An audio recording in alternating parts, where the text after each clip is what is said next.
Hi, welcome to episode 3. We will be airing live in the future. We're recording this one because those of you that tried to tune in with us know that we had some internet issues. So we're just going to record it, post it up afterwards, and we'll catch you live next Monday at 6. So let's dive right into the Packers-Falcons game. It was a big win by the Falcons. Matt Ryan performed like he has been, holding up to the pressure of the playoffs, pressure of just getting to the Super Bowl in general, not folding, and really showing him what he's really has. Yeah, I mean, he has the weapons. He's been in the system long enough now. I mean, a new head coach in Dan Quinn who's helped the defensive side of the ball too. But what really makes this team and this offense tick is the connection of Matt Ryan to Julio Jones. Matt Ryan throughout the playoffs he went 53 of 75 for 730 yards and 7 touchdowns. And that's in a 2-game span. And I mean, he's efficient with the ball. He doesn't turn it over. He's spreading the ball around. I believe 4 different players had touchdown catches in that game. Insane. Yeah, when you see the way that he's playing and you see the weapons that the Falcons have and the Falcons are developing, even guys that like Taylor Gabriel, a guy who's not even on the radar as a playmaker, and he's coming up big with plays, and with Freeman and Coleman in the backfield.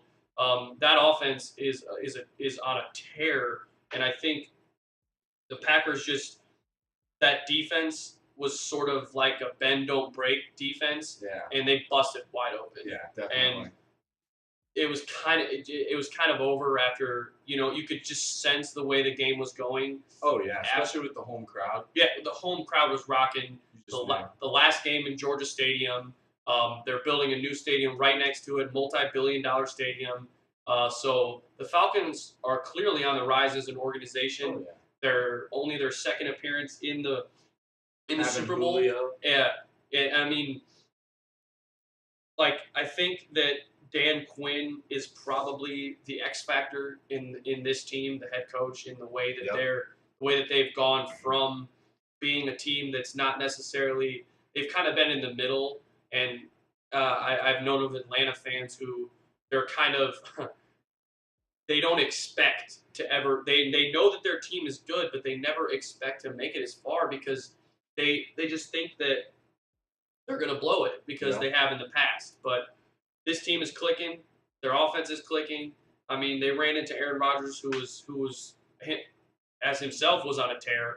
But Packers were so depleted, though, that by that time injuries were up there for them. I think they had one of the most high IR lists.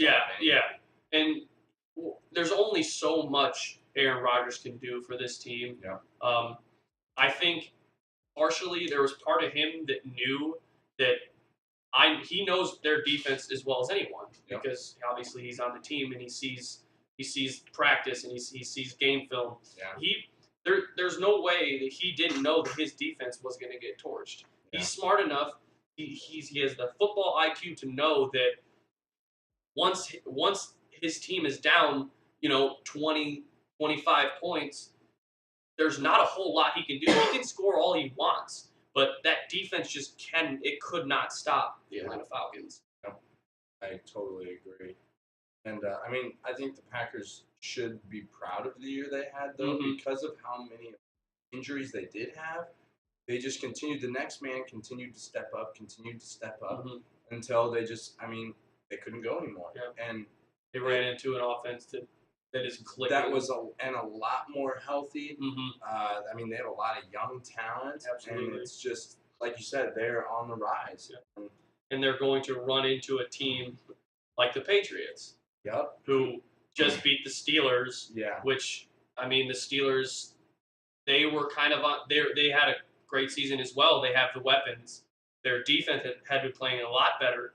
But then they run into the Patriots, who Belichick, he takes away your best player. That's what he's best known for a defensively.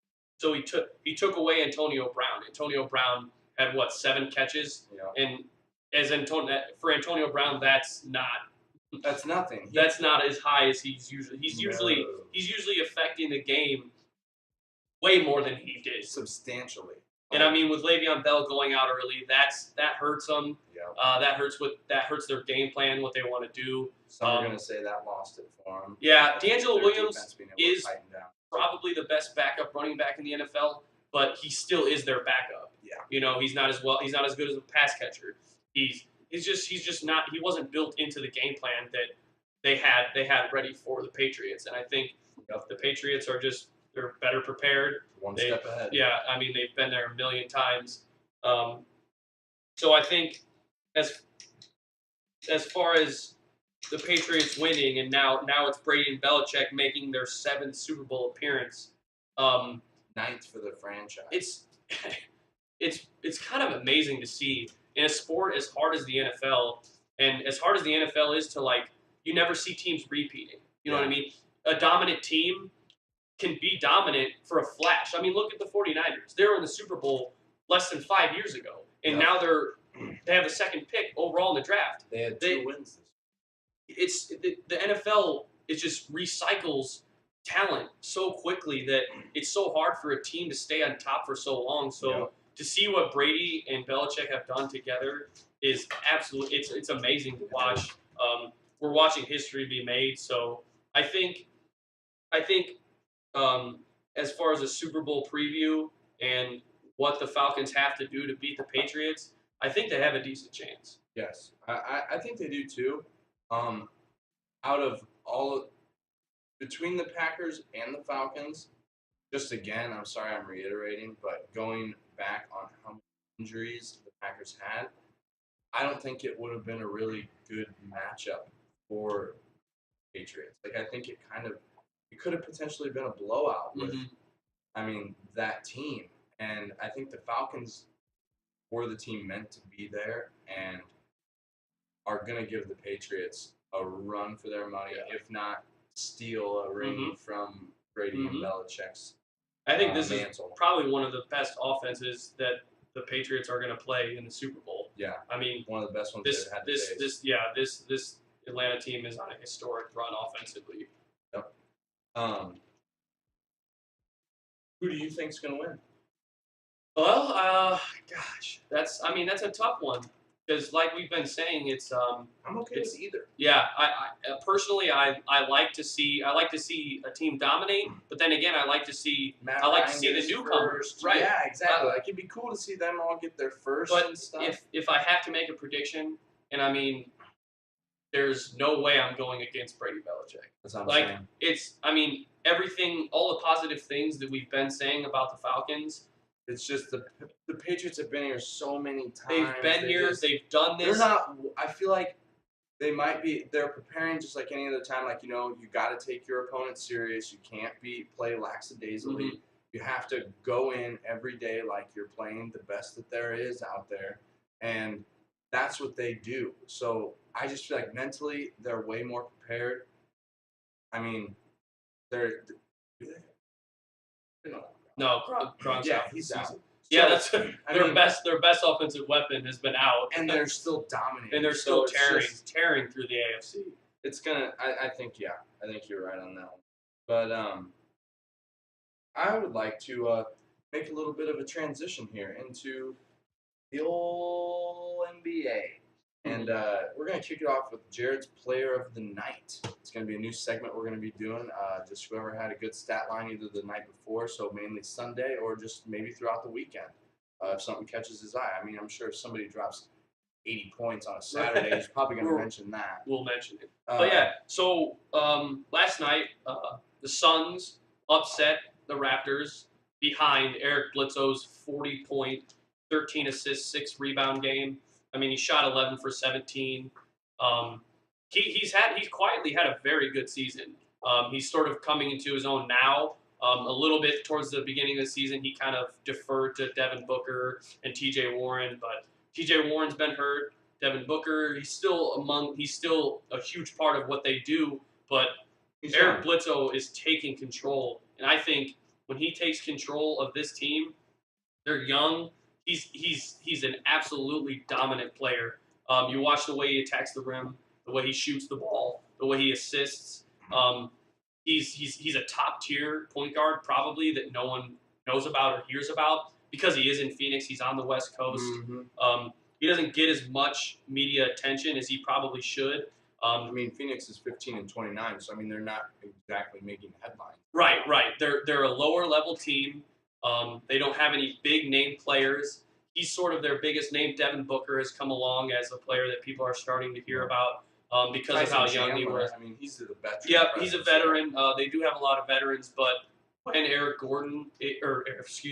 Bledsoe Did is they acquire Grant Hill? Grant From Hill the Pacers? Or what's his name? What am I thinking of? from the Pacers. Crazy colored hair or something like that. Yeah. I don't All right, know. hold on. You continue. I'm gonna look it I up. don't know off the top of my head, but yeah. I got it. So Eric Bledsoe is the stat of the night. It's going to be. I was thinking Karl Anthony Towns. He also had a huge night as sort of an honorable mention. 32 points, 12 rebounds, 7 assists, 4 blocks, 1 steal. But not necessarily. They won against the Nuggets, but I think Eric Bledsoe's performance against the Raptors, against the number 2 seed in the East right now. So I think he gets the stat of the night just because he got the win and he had a 40-point game. So we're gonna kind of move into some All-Star talk. That's kind of the hot topic right now. We're gonna George Hill. of That's who I was course, thinking. but no, George Hill's on the Utah Jazz. He's on the Jazz. But he's had a good season as well throughout his injury. But Yeah. So Russell Westbrook getting snubbed. Yep. That's kind of the hot button issue. Steph Curry takes his place because of the fan voting. The new voting style in the All-Star game sort of enabled this to happen. Yep. Fans got a 50% vote, and I think it's 25% players, 25% fans. Yeah, so I'm not necessarily mad at the fact that Russell Westbrook's not starting. He's still going to be there. He's still going to play. Last year, he won the MVP. Yeah, off he's the bench 2 as years well. in a row. He's won MVP. But Doesn't matter. Steph Curry is still at the highest level of NBA talent. He's not getting as much attention because of Kevin Durant and the way Kevin's playing, and their team's not on a 20-game win streak. No. You know, they're sort of as close as a defending champion or a defending finalist team can be. They're a little bit under the radar, almost. Yeah. I know that kind of sounds crazy to say about the Warriors, but with Steph's play, I mean, I can see why he got voted in. He's a very likable guy. He's a polarizing figure. Everybody likes Steph Curry. I mean, he's a baby-faced dude. He's very soft-spoken and sort of to the counter of Russell Westbrook, who's sort of out there. Very aggressive. And when you see his play on the floor, I kind of understand why fans maybe didn't vote him in, because at times he is a selfish player.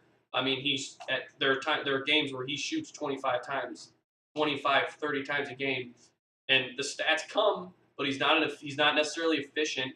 He has turnovers.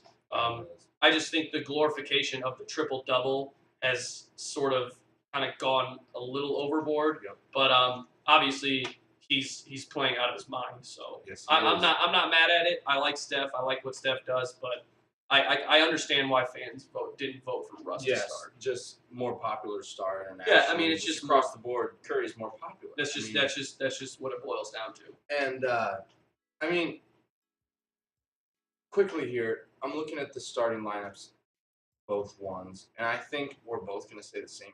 But who are you really happy got on that start? We're going to say the same exact player. It's Giannis Antetokounmpo. Yes. I mean, I love that he's like, look at the company he's in. Yeah, it's crazy. And I like to see Jimmy, obviously. Yes, for the Bulls, I knew that was an obvious, but like, I mean, good for him. I mean, he's a young guy, and he's playing at the highest level he's in a the NBA. baller. But so the starters have been announced. So we kind of want to go through who we think will be the reserves. Lip will say his list, talk about a few players he likes, and then I'll do the same, and then we'll move to the Western Conference and do the same. So So what you got? I'm starting off. I'm throwing in Isaiah Thomas, Kyle Lowry, Joel Embiid, Paul George, Kemba Walker, Kevin Love, and Dwight Howard. The biggest what on my list is probably Dwight Howard for most people. Mm-hmm. I just think since he went back home to Atlanta, he's been working hard. He's been quiet. Mm-hmm. You're not hearing all the fusses. That's a big thing for Dwight. It really he's not is. in the headlines about everybody getting mad at him Yeah. and him upsetting people. He's in being a practice, team player, stuff like yeah. that. Like he's working with everybody. He's having fun playing at home. He's I like to see surrounded by it. people he Yeah. likes. He's surrounded by a community that is embracing him. Absolutely. And his numbers are solid. And I just think you should get on that. All right, so I'll go through mine then. Kind of surprised you didn't have Karl Anthony Towns, but Yeah. I mean the guy he's He was my one that I was like, I can see he is still young, and his team is that was terrible. my thing. That was But my yeah, thing. so I have He's Karl just Anthony kinda young. Towns, John Wall. I have Kyle Lowry, Isaiah as well, Isaiah Thomas, Kemba Walker, Kevin Love, and Embiid. Embiid, his first year, he's not playing back-to-backs. He's coming off sort of little injuries here and there, but when he's on the floor, he is the most dominant player on the floor. He does everything. He shoots, he gets to the rim, he blocks shots. So I like to see him get in. Kevin Love is obviously going to make it just because of the Cavaliers, and he's having probably one of his best seasons with the Cavs in the way Yeah. he's shooting better, he's rebounding better, because he feels more a part of the team. So I like to see Kevin Love get that. I mean, he was a dominant player in Minnesota, and now he's here at the Cavs, and he's sort of come back to what he kind of came into the league doing. Yeah, and he's just, you can really tell he's playing with, he's just very relaxed. More very confidence, poised. Yeah, he's yeah. playing with more confidence. His team's embraced him. He's not the random outsider. Right. He's just, they're doing good things. One guy that you have that I don't, and I kind of disagree with, is Paul George. Only because this team is sort of underwhelming. They got a lot of nice free agents: Jeff Teague, Al Jefferson, Thad Young. So this team had higher expectations coming in. People thought they were going to be one of the top maybe 4 teams in the East, and right now, I think Paul George's stats are a little bit down from what his career stats are. He's had better seasons, but he's the only one that I would sort of shy away from. He's up in field goal percentage. He's down a little bit in 3-point percentage. His free throw is up pretty tremendously. His rebounds are the same. Assists are the same. Blocks the same. Yeah, the points are down. The points are down about. Yes. Well, his points are up. His career average is only 17.4. Oh, I see. And this year he's averaging 21.9. So yeah, I just think of the expectations of the team in the way that people thought they were going to be better, and he's just kind of he still plays well, and like the stats still come, but I would fade Paul George only because of I think there's other players on the list that I think are having better seasons. I kind of gave him the nod strictly because of the severe injury he had, where his leg legitimately snapped, and just how he's been able to come back and basically match his career numbers is a good thing, I feel like. But one thing I heard that I wanted to get your opinion on, just because you are a Bulls fan, and gotta do the West. Oh, sorry, getting ahead of ourselves. Yeah, that's my bad. For my West, my Western Conference, I ended up going with obviously Russell Westbrook, Damian Lillard, DeMarcus Cousins. Wait, I do have Karl Anthony Towns. Isn't Towns in the West? Yeah, no, East. It's on the Timberwolves? Minnesota Timberwolves. Timberwolves are the West. I thought they were in the East. Are they? Here, let's look this up. Keith, do you want to look this up for us? Well, here, I'll go through the rest of my West, you go through yours. Keith, you look that up and let us know. Russell Westbrook, DeMarcus Cousins, Rudy Gobert, Damian Lillard, and I have CJ McCollum as well, because I think just them as a tandem, like the rest of their pieces on the Portland Trailblazers, are incredible. West Coast. But yeah, Timberwolves are in the West Coast. Yeah, I don't know why I had a mind part, but yeah. And then I have Draymond, and I kind of bounced between Bledsoe and DeAndre Jordan. But I like DeAndre. I just Yes. think with Blake's injury, Ooh, I can't and believe I completely spaced out about he's DeAndre. just an absolute double-double. He's a defensive menace. Yes, he is. And he's a beast. so yeah, who do you got? Westbrook, Lillard, DeMarcus Cousins. Even though he's kind of skeptical, his just numbers. He's such a good player. Karl Anthony Towns, Gobert, and Green. I also threw Mike Conley on there. I just feel like he's had a pretty healthy year, unlike years in the past. He's been a little banged up. But he's been quick holding his own. Yeah, he's been keeps coming playing back. Yeah, he's been playing very well. Tough dude. Yes, he is, and he's playing for a very tough team. And so yeah, well then let's go right into the Bulls then.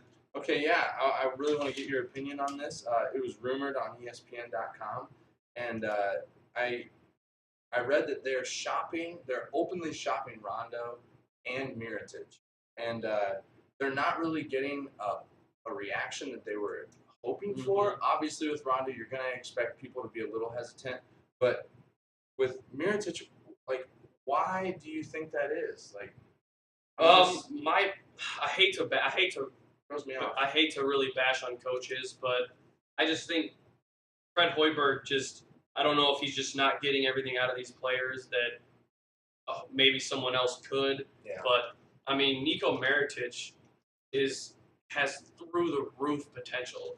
If you've seen any Bulls games in which he's actually feeling it and he's engaged, he's a good defender. Shots. He can hit shots like Steph Curry from behind the arc. Yeah. He can hit a shot 5 feet behind the arc multiple times. Nobody's business. And he goes to the rim. He has that Euro style where when he goes to the rim, he's slippery and he's a menace defensively. He bats the ball out of hands. And so when they say they're shopping Mirotic, I almost because he has a lot of potential. So I feel like that's why they're shopping Mirotic because of his potential. I wonder if Hoiberg just can't utilize him. That's kind of what I'm getting at. I don't know if Hoiberg has what it takes to be a head coach in the NBA. He's sort of underwhelmed in both of his stints with the Bulls. I mean, Jimmy's played better, but with the pieces we have, Rondo's not working. Clearly, we're worse with him on the court. He's good in the locker room. He's a good guy to have around, but he just doesn't produce on the court. So I would like to shop Rondo. I don't really know what his value brings. Maybe you can pair Rondo and Mirotic for a solid player, but I just think the market. If you get Rondo by himself, I feel like you're going to. There's no market for Rondo. Yeah, exactly. I mean, you're going to be losing out there, even though he is a headache. Teams aren't going to want to get rid of something for something. Well, why should we trust Rondo if he's not?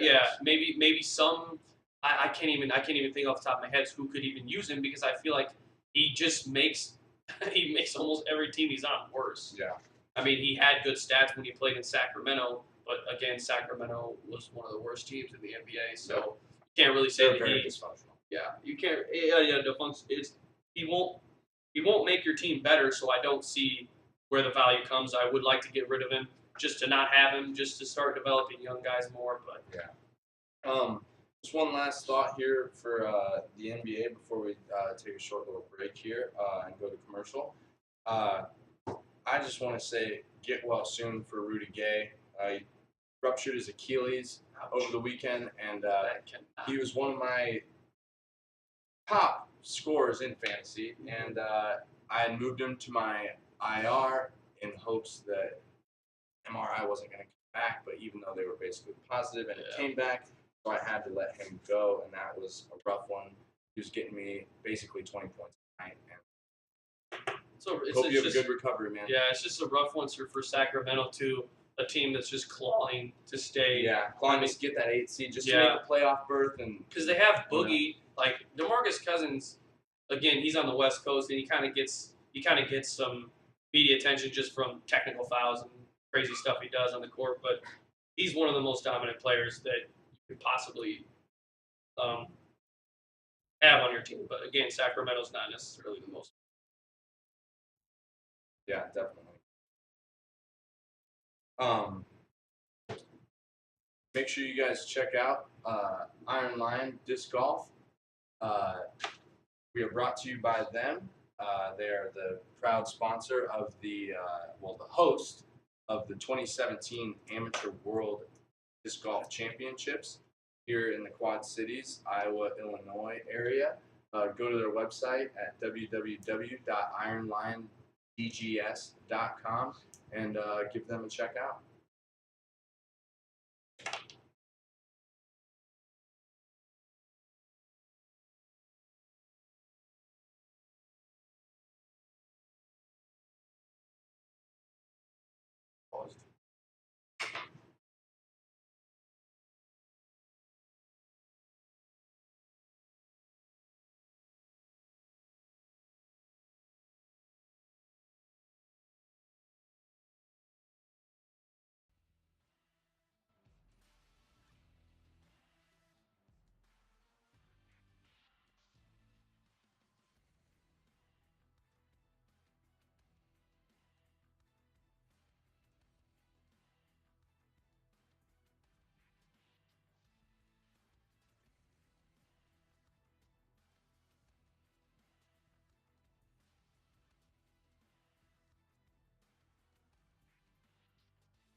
All right, welcome back.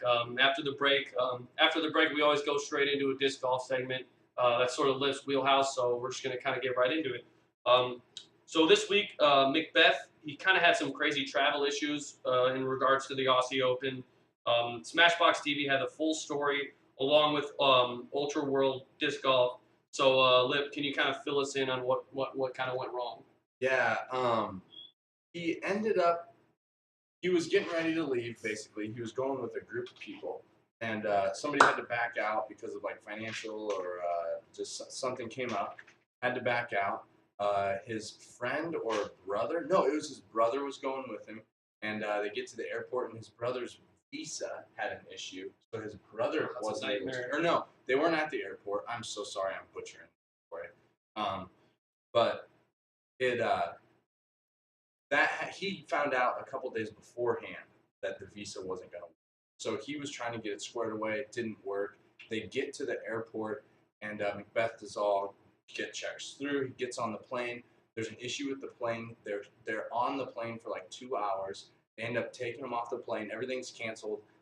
Everything else was booked for like days. That's brutal. And so he basically did an exclusive interview with Smashbox TV live, called him on the road while he was driving down to like his girlfriend's or going to get a hotel or something, and ended up saying what happened. And he was like, "I'm 99% not going," and just everyone was bummed. Like he was the defending champion of the 2015 Aussie Open, and I mean, with his caliber and his level of play, like, he's the type of person that wants to defend that title and wants to go at that, wants to make a run. Yeah, and I feel like some of the other competitors, I mean, they might feel it's a relief that the best player in the world's not there. Not there. But then again, you want to play with the highest Yes.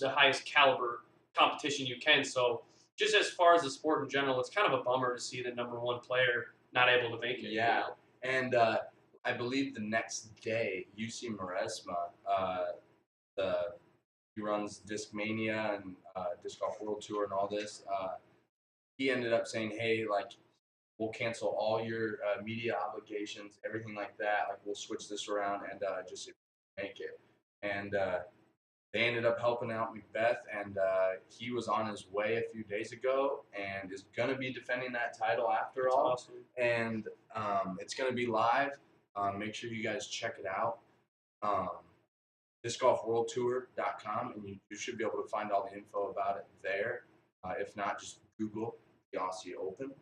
But yeah, it's cool to see that when you have an organization like that trying to get their best players involved in their tournaments because they want the Yep. sport to grow as much as possible. So you see the sport growing in people are going to watch. because in the 2017 National Tour Elite Series, the bonus has increased by 350%. It's the largest in the 15-year history of the tour. Mm-hmm. Yeah, and that is pretty crazy because it can still grow from there. That's what's Yeah. awesome. It still has potential to get bigger before the first national tour here coming up in February, I believe, towards the end. And like it was made possible. The PDGA stepped up, the DGA, the Disc Golf Association, and Zuka, they stepped up as well. I might be pronouncing that, but yeah, they make disc golf carts and stuff like that. They stepped up, and it is 35,000. There's going to be 25,000 going to the men's side, and That's awesome to 10,000 see. going to the women's side. So that, like I said, that could rise before the first national tour. Mhm. So I mean, Right. it could There's maybe still it's going to room. be 40 to 50 by the time we get there. Who knows? Maybe some more sponsors will step up and more business put their money where their mouth is. That's awesome to hear. So Oh yeah, the first one's the 2017 Gentlemen's Club Challenge presented by Nova Champion Discs in Las Vegas, Nevada. That's coming up towards the end of February.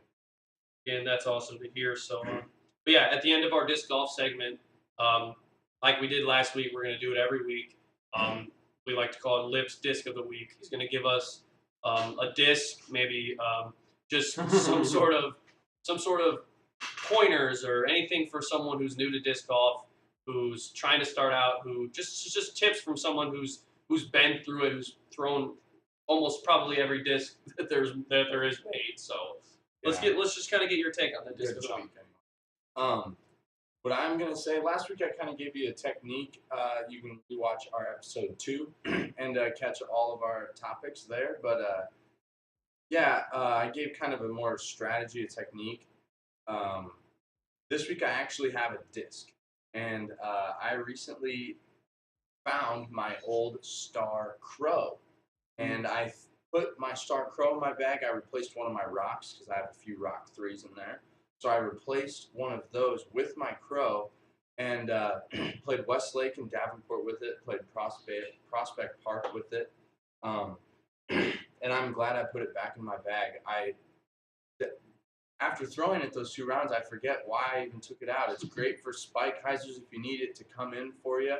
It's gonna stick. It's not gonna skip away. It's gonna catch the ground even on some awkward surfaces. I mean, I'm sure every now and then you're gonna get one from any type of disc, but I've had better luck with it recently with that, and it's basically gonna fly straight for you and fade off at the end. It's a smaller diameter disc. It's going to feel a little bit, for those of you that maybe have smaller hands, it's going to feel better. Like Dan Bridenstine, our friend, Baby Hands Dan, we like to call him. He has a smaller hand, so maybe that type of disc would fit him better. But yeah, it's a good disc. I would suggest getting out there and trying it. It's not that popular. Most people would probably throw a rock or something like that. But if you want to expand and try something new, I would suggest the Crow. A lot of good information. A lot of good information. So I try. Next week, have the same thing. Another disc. Some more insight on just disc golf in general. So, but moving into our next topic, we like to finish the show up with a little bit of video game talk. Overwatch is the game we're talking about this week because it's sort of at the forefront of multiplayer gaming right now. Yes, it's what we're all playing. It's what all of our friends are playing, and they just announced the new leak for the upcoming event. It's Year of the Rooster. It's celebrating the Chinese New Year. There's a bunch of new skins. One thing I love about Overwatch is it's such a user-friendly game in the fact that they keep updating things. They keep updating. They know gamers love skins. Yep. If you're a gamer yourself, you know you love skins. Like changing up the look of some of your characters, your guy and stuff every now and then. It's so much fun to just try and get them because you get them through the boxes. So it just makes you play more and it just refreshes up the game. It doesn't make the game feel new. It just like you said, it freshens it up. It's refreshing. You know, it's like putting a new air scent in your car. You know, it's gonna make your car smell a little bit better, even though it might smell like dirty feet. But yeah, the new mode coming with it is gonna be capture the flag, and awesome.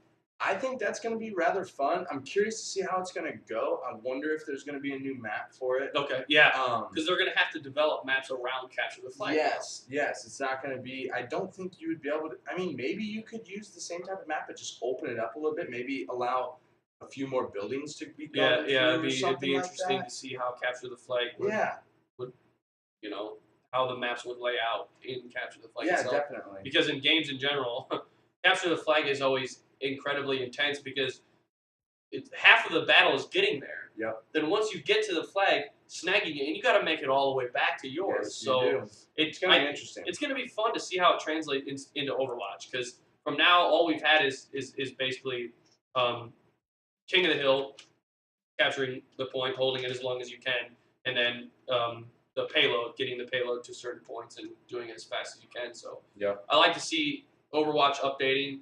That's like I said, that's one thing I love about the game. I think you're going to see more games doing that in the future. They're constantly bringing new content, and I think, like I said, that's what gamers want. Gamers want more content. They want skins. They want maps. They want something to keep, like you said, to keep their car fresh. Yes, exactly. I love that. Exactly.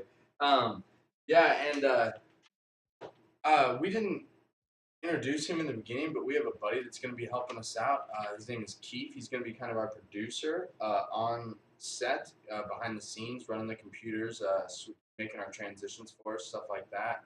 And he loves gaming. He loves doing like basically all the stuff we do. We all hang out together, and we're gonna get comments from him every now and then. And so since he plays Overwatch just as much as we do, what do you think is gonna be good about the new patch?